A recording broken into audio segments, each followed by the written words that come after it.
दृष्टि आईएएस के टुडे जी के प्रोग्राम में आपका स्वागत है। शुरुआत करते हैं पिछले अभ्यास प्रश्न से, जिसमें हमने आपसे पूछा था भारतीय संविधान के अनुच्छेद 3 के संबंध में निम्नलिखित कथनों पर विचार कीजिए। कथन 1 है, इसके तहत राज्य अपनी सीमाओं में बदलाव कर सकते हैं।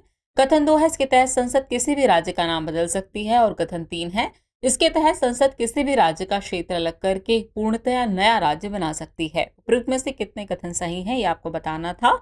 आपके ऑप्शन थे ऑप्शन ए केवल 1, ऑप्शन बी केवल 2, ऑप्शन सी सभी 3 या फिर ऑप्शन डी कोई भी नहीं। तो इस प्रश्न का सही उत्तर है विकल्प बी, केवल 2 कथन ही सही है। आप में से कई व्यूअर्स ने इस प्रश्न का एकदम ठीक जवाब दिया है। इसी तरह अपने सुझाव प्रतिक्रियाएं जवाब हमें भेजते रहिए, हमें इसका इंतजार रहता है। चलिए बाकी की बात को एक्सप्लेनेशन से समझते हैं। हाल ही में मिजोरम के जो रीयूनिफिकेशन ऑर्गेनाइजेशन ने कहा है कि उन्हें जो समुदाय के लिए भारतीय संविधान के अनुच्छेद 3 के तहत अलग राज्य की आवश्यकता है।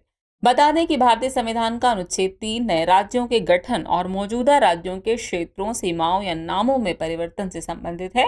इस संबंध में संसद कानून द्वारा निम्न कार्य कर सकती है। पहला, किसी राज्य से क्षेत्र को अलग करके या दो से अधिक राज्यों या राज्यों के हिस्सों को एकजुट करके एक नया राज्य बनाना, इसलिए कथन 3 सही है। दूसरा, किसी भी राज्य का क्षेत्रफल बढ़ाना। तीसरा, किसी राज्य का क्षेत्रफल कम करना। चौथा, किसी राज्य की सीमाएं बदलना, इसलिए कथन 1 सही नहीं है। और पांचवा है किसी राज्य का नाम बदलना, इसलिए कथन 2 सही है। इस प्रकार केवल 2 कथन ही सही है, यानी इस प्रश्न का सही उत्तर है विकल्प बी, केवल 2 कथन ही सही है। चलिए अब शुरुआत करते हैं आज के एपिसोड की। तो आज के एपिसोड का पहला प्रश्न है, पोंगांग सो झील के संदर्भ में निम्नलिखित कथनों पर विचार कीजिए। कथन 1 ही है, दुनिया की सबसे ऊंची खारे पानी की झील है। कथन 2 है, इसका 2/3 हिस्सा भारत में और 1/3 हिस्सा चीन में है। उपयुक्त में से कौन सा से कथन सही है या फिर है, आपको ये बताना है। आपके ऑप्शन है केवल 1, केवल 2, 1 और 2 दोनों, या फिर न तो 1 और न ही 2। तो इस प्रश्न का सही उत्तर है विकल्प ए, केवल 1 कथन ही सही है। आइए एक्सप्लेनेशन देखते हैं। हाल ही में भारत और चीन दोनों देशों ने पूर्वी लद्दाख और पश्चिमी तिब्बत में पैंगोंग त्सो झील के उत्तरी तट पर बुनियादी ढांचे के विकास में तेजी लाई है। सीमा सड़क संगठन यानी बीआरओ एलएसी पर ऐसे रणनीतिक बुनियादी ढांचे के निर्माण का नेतृत्व कर रहा है। इसी के साथ बीआरओ पूर्वी क्षेत्र में अंतिम मील जैसे सेला, निचुपू और सेला छबरेला सुरंगों को अन्य रणनीतिक दर्रों से जोड़ने पर भी काम कर रहा है। बता दें, पैंगोंग झील लगभग 4,350 मीटर की ऊंचाई पर स्थित है, जो दुनिया की सबसे ऊंची खारे पानी की झील है। इसलिए कथन 1 सही है। लगभग 160 किलोमीटर तक फैली पैंगोंग झील का 1/3 हिस्सा भारत में और बाकी 2/3 हिस्सा चीन में है। इसलिए कथन 2 सही नहीं है। इस प्रकार विकल्प ए सही है, यानी इस प्रश्न का सही उत्तर होगा विकल्प ए, केवल 1 कथन ही सही है। अगला प्रश्न है, निम्नलिखित में से कौन दक्षिण एशियाई क्षेत्रीय डोपिंग रोधी संगठन का सदस्य नहीं है। आपके ऑप्शन है इंडोनेशिया, मालदीव, भूटान या फिर बांग्लादेश। तो इस प्रश्न का सही उत्तर है विकल्प ए, इंडोनेशिया। हाल ही में राष्ट्रीय डोपिंग रोधी एजेंसी भारत यानी नाडा इंडिया ने दक्षिण एशिया क्षेत्रीय डोपिंग रोधी संगठन यानी SARADO के साथ एक समझौता ज्ञापन पर हस्ताक्षर किए हैं। गौरतलब है कि दक्षिण एशिया क्षेत्रीय डोपिंग रोधी संगठन का गठन 16 मई 2007 को मालदीव में आयोजित दक्षिण एशियाई डोपिंग रोधी कार्यक्रम परियोजना विकास बैठक में किया गया था। ये संगठन विश्व डोपिंग रोधी संहिता की जरूरतों को पूरा करने और संबंधित देशों में डोपिंग मुक्त खेल को बढ़ावा देने के लिए एक आदर्श और वित्तीय रूप से जिम्मेदार समाधान है। इस संगठन में बांग्लादेश, भूटान, मालदीव, नेपाल और श्रीलंका शामिल है, जबकि इंडोनेशिया इस संगठन में शामिल नहीं है। इस तरह इस प्रश्न का सही उत्तर है विकल्प ए, इंडोनेशिया। नेक्स्ट क्वेश्चन है, निम्नलिखित युग्मों पर विचार कीजिए। एक तरफ हाइड्रोजन के प्रकार बताए गए हैं, दूसरी तरफ उत्पादन का माध्यम बताया गया है। पहला है ग्रीन हाइड्रोजन, उसके सामने लिखा है जल। दूसरा है ब्राउन हाइड्रोजन, उसके सामने लिखा है जीवाश्म ईंधन। तीसरा है ब्लू हाइड्रोजन, उसके सामने लिखा है प्राकृतिक गैस। उपयुक्त में से कितने युग्म सही सुमेलित हैं, आपको ये बताना है। आपके ऑप्शन है केवल 1, केवल 2, केवल 3 या फिर कोई भी नहीं। तो इस प्रश्न का सही उत्तर है विकल्प सी, यानी केवल 3 युग्म सुमेलित हैं। चलिए एक्सप्लेनेशन सारी की बात को समझते हैं। हाल ही में महाराष्ट्र सरकार ने नवीकरणीय ऊर्जा और ग्रीन हाइड्रोजन परियोजनाओं को बढ़ावा देने के लिए राज्य की ग्रीन हाइड्रोजन पॉलिसी को मंजूरी दी है। आपको बता दें कि ग्रीन हाइड्रोजन का उत्पादन नवीकरणीय ऊर्जा द्वारा उत्पन्न विद्युत के साथ जल के इलेक्ट्रोलिसिस का उपयोग करके किया जाता है, इसलिए युग्म 1 सुमेलित है। इसमें कार्बन की तीव्रता अंततः विद्युत के स्रोत की कार्बन तटस्थता पर निर्भर करती है। वहीं ब्राउन हाइड्रोजन बनाने की प्रक्रिया में काले कोयले या लिग्नाइट यानी भूरा कोयले का उपयोग किया जाता है, इसलिए युग्म 2 सुमेलित है। जबकि ब्लू हाइड्रोजन की उत्पत्ति प्राकृतिक गैस से होती है, जहां कार्बन कैप्चर और स्टोरेज का उपयोग करके उत्सर्जन को कैप्चर किया जाता है, इसलिए युग्म 3 भी सुमेलित है, यानी तीनों युग्म सुमेलित है। इस तरह इस प्रश्न का सही उत्तर होगा विकल्प सी, केवल 3। नेक्स्ट क्वेश्चन है, निम्नलिखित में से कौन गुच्ची की सबसे अच्छी व्याख्या करता है? आपके ऑप्शन है मशरूम, मछली की प्रजाति, कोरल या फिर कॉफी का प्रकार। तो इस प्रश्न का सही उत्तर है विकल्प ए, मशरूम।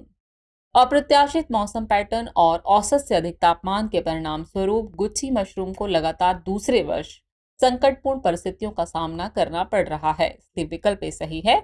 बता दें कि गुच्ची मशरूम एस्कोमाइकोटा के मोरचेलासी परिवार में कवक की एक प्रजाति है। मशरूम की प्रजाति हिमाचल प्रदेश, उत्तराखंड, जम्मू कश्मीर के बर्फीले इलाकों में पाई जाती है। इसी खेती संभव नहीं है, इसलिए इसे जंगलों में जाकर ही ढूंढ कर लाना पड़ता है। इसे स्थानीय भाषा में छतरी, टटमोर या ढुंगरू कहा जाता है।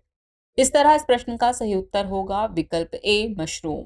अगला प्रश्न है, राष्ट्रीय चंबल अभ्यारण्य भारत के किन राज्यों में स्थित है? आपके ऑप्शन है उत्तर प्रदेश, राजस्थान, हरियाणा, उत्तर प्रदेश, मध्य प्रदेश, बिहार, मध्य प्रदेश, छत्तीसगढ़, उत्तर प्रदेश या फिर उत्तर प्रदेश, राजस्थान, मध्य प्रदेश। तो इस प्रश्न का सही उत्तर है विकल्प डी, उत्तर प्रदेश, राजस्थान और मध्य प्रदेश। हाल ही में उत्तर प्रदेश में राष्ट्रीय चंबल अभ्यारण्य में डॉल्फिन अभ्यारण्य स्थापित करने का प्रस्ताव रखा गया है। गौरतलब है कि राष्ट्रीय चंबल अभ्यारण्य उत्तरी भारत में 5400 वर्ग किलोमीटर का त्रि-राज्य संरक्षित क्षेत्र है। इसे राष्ट्रीय चंबल घड़ियाल वन्यजीव अभ्यारण्य भी कहा जाता है।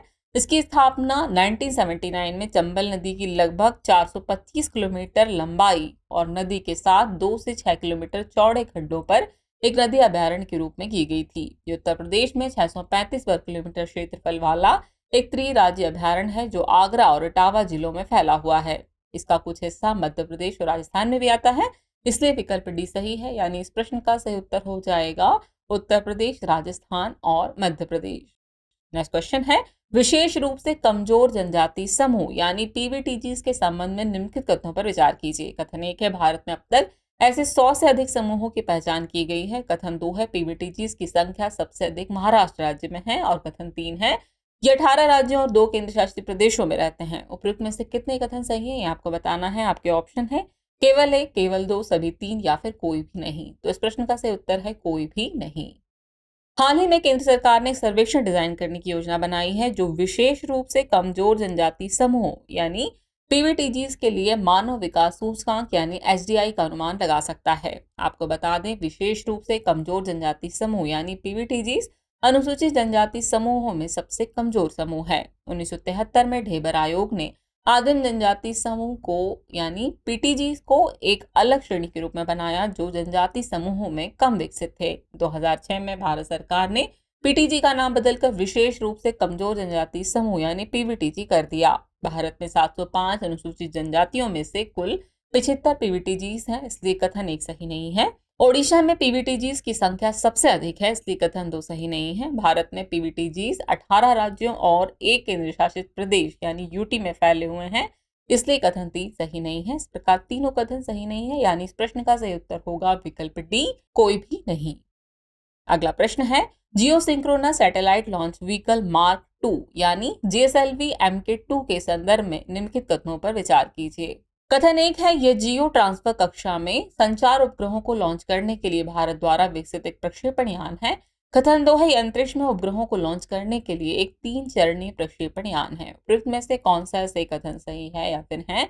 आपके ऑप्शन है केवल 1, केवल 2, 1 और 2 दोनों, या फिर न तो 1 और न ही 2। तो इस प्रश्न का सही उत्तर है विकल्प सी, 1 और 2 दोनों ही कथन सही है। हाल ही में चंद्रयान 3 अंतरिक्ष यान को श्रीहरिकोटा अंतरिक्ष केंद्र में सतीश धवन अंतरिक्ष केंद्र में जीएसएलवी मार्क 3 लॉन्च व्हीकल के साथ जोड़ा गया है। आपको बता दें कि geosynchronous satellite launch vehicle mark 2 यानी जीएसएलवी MK2 भारत द्वारा विकसित एक लॉन्च व्हीकल है। ये तीसरे चरण में क्रायोजेनिक इंजन का उपयोग करके संचार उपग्रहों को जियो ट्रांसफर कक्षा में लॉन्च करता है, इसलिए कथन 1 और 2 सही है। भारत में प्रारंभ में रूस द्वारा आपूर्ति किए गए क्रायोजेनिक इंजन का उपयोग किया गया था, जबकि बाद में क्रायोजेनिक इंजन को स्वदेशी रूप से विकसित किया गया। बताते चलें कि जनवरी 2014 से इस व्हीकल ने लगातार 6 सफलताएं हासिल की है। इस प्रकार इस प्रश्न का सही उत्तर होगा विकल्प सी, 1 और 2 दोनों ही कथन सही हैं। अगला प्रश्न है, निम्नलिखित में से कौन एशियाई विकास बैंक का संस्थापक सदस्य नहीं था? आपके ऑप्शन है भारत, पाकिस्तान, नेपाल या फिर उज्बेकिस्तान। तो इस प्रश्न का सही उत्तर है विकल्प डी, उज्बेकिस्तान। हाल ही में एशियाई विकास बैंक यानी एडीबी ने चट्टोग्राम और कॉक्स बाजार के बीच 102 किलोमीटर लंबी दोहरी गेज रेलवे के निर्माण के लिए बांग्लादेश को 400 मिलियन अमेरिकी डॉलर का ऋण प्रदान करने का निर्णय लिया है। एशियाई विकास बैंक की कल्पना 1960 के दशक की शुरुआत में एक वित्तीय संस्थान के रूप में की गई थी। इसकी स्थापना 19 दिसंबर 1966 को एशियाई देशों के आर्थिक विकास के सुगमीकरण के लिए की गई थी। इसका मुख्यालय फिलीपींस के मनीला में स्थित है। भारत, ऑस्ट्रेलिया, पाकिस्तान और इंडोनेशिया इसके कुछ संस्थापक सदस्य थे, जबकि उज्बेकिस्तान 1995 में इसका सदस्य बना था। इसलिए विकल्प डी सही है, यानी इस प्रश्न का सही उत्तर होगा विकल्प डी, उज्बेकिस्तान। चलिए अब हम पहुंच गए एपिसोड के अंतिम प्रश्न पर। तो अंतिम प्रश्न है, राष्ट्रीय हरित न्यायाधिकरण के संबंध में निम्नलिखित कथनों पर विचार कीजिए। कथन 1 है, इसकी स्थापना 2015 में की गई थी। कथन 2 है, ये सिविल प्रक्रिया संहिता के तहत निर्धारित प्रक्रिया से नहीं बंधा है। और कथन 3 है, ये प्राकृतिक न्याय के सिद्धांतों द्वारा निर्देशित है। उपरोक्त में से कितने कथन सही हैं, ये आपको बताना है। आपके ऑप्शन है केवल 1, केवल 2, सभी 3 या फिर कोई भी नहीं। तो इस प्रश्न का सही उत्तर है विकल्प बी, केवल 2 कथन सही हैं। चलिए इस प्रश्न देख लेते हैं। हाल ही में नेशनल ग्रीन ट्रिब्यूनल के अध्यक्ष न्यायमूर्ति आदर्श कुमार गोयल ने अपना 5 वर्षों का कार्यकाल पूरा किया है। आपको बता दें कि नेशनल ग्रीन ट्रिब्यूनल एक विशेष न्यायिक निकाय है जो देश में पर्यावरणीय मामलों पर निर्णय लेता है। इसकी स्थापना 18 अक्टूबर 2010 को राष्ट्रीय हरित अधिकरण अधिनियम 2010 के तहत की गई है। इसलिए कथन 1 सही नहीं है। ये बहुविषयक मुद्दों से जुड़े पर्यावरणीय विवादों से निपटने के लिए आवश्यक विशेषज्ञता से सुसज्जित एक विशेष निकाय है जो पर्यावरण संरक्षण और वनों के संरक्षण से संबंधित मामलों के प्रभावी एवं शीघ्र निपटान के लिए कार्य करता है। ये ट्रिब्यूनल सिविल प्रक्रिया संहिता 1908 के तहत निर्धारित प्रक्रिया से बाध्य नहीं है, बल्कि ये प्राकृतिक न्याय के सिद्धांतों द्वारा निर्देशित है। इसलिए कथन 2 और 3 सही हैं। इस प्रकार केवल 2 कथन ही सही है, इसलिए विकल्प बी सही है। यानी इस प्रश्न का सही उत्तर हो गया विकल्प बी, केवल 2 कथन सही हैं। चलिए वक्त हो चला है आज के एपिसोड से रिलेटेड अभ्यास प्रश्न को नोट करने का। तो अभ्यास प्रश्न है, निम्नलिखित युग्मों पर विचार कीजिए। एक तरफ समुद्री अभ्यास दिए गए हैं, दूसरी तरफ भागीदार देश बताए गए हैं। पहला है जिमेक्स 23, उसके सामने लिखा है जापान। दूसरा है AIME 23, इसके सामने ऑस्ट्रेलिया लिखा है। और तीसरा है क्लीनेक्स 23, इसके सामने श्रीलंका लिखा हुआ है। उपरोक्त में से कितने युग्म सम्मिलित हैं, आपको ये बताना है। आपके ऑप्शन है ऑप्शन ए केवल 1, ऑप्शन बी केवल 2, ऑप्शन सी सभी 3 या फिर ऑप्शन डी कोई भी नहीं। तो व्यूअर्स, इस प्रश्न का जवाब कमेंट बॉक्स में देना न भूलें। जल्दी मिलते हैं नए एपिसोड में कुछ और नए सवालों जानकारियों के साथ। तब तक के लिए शुक्रिया।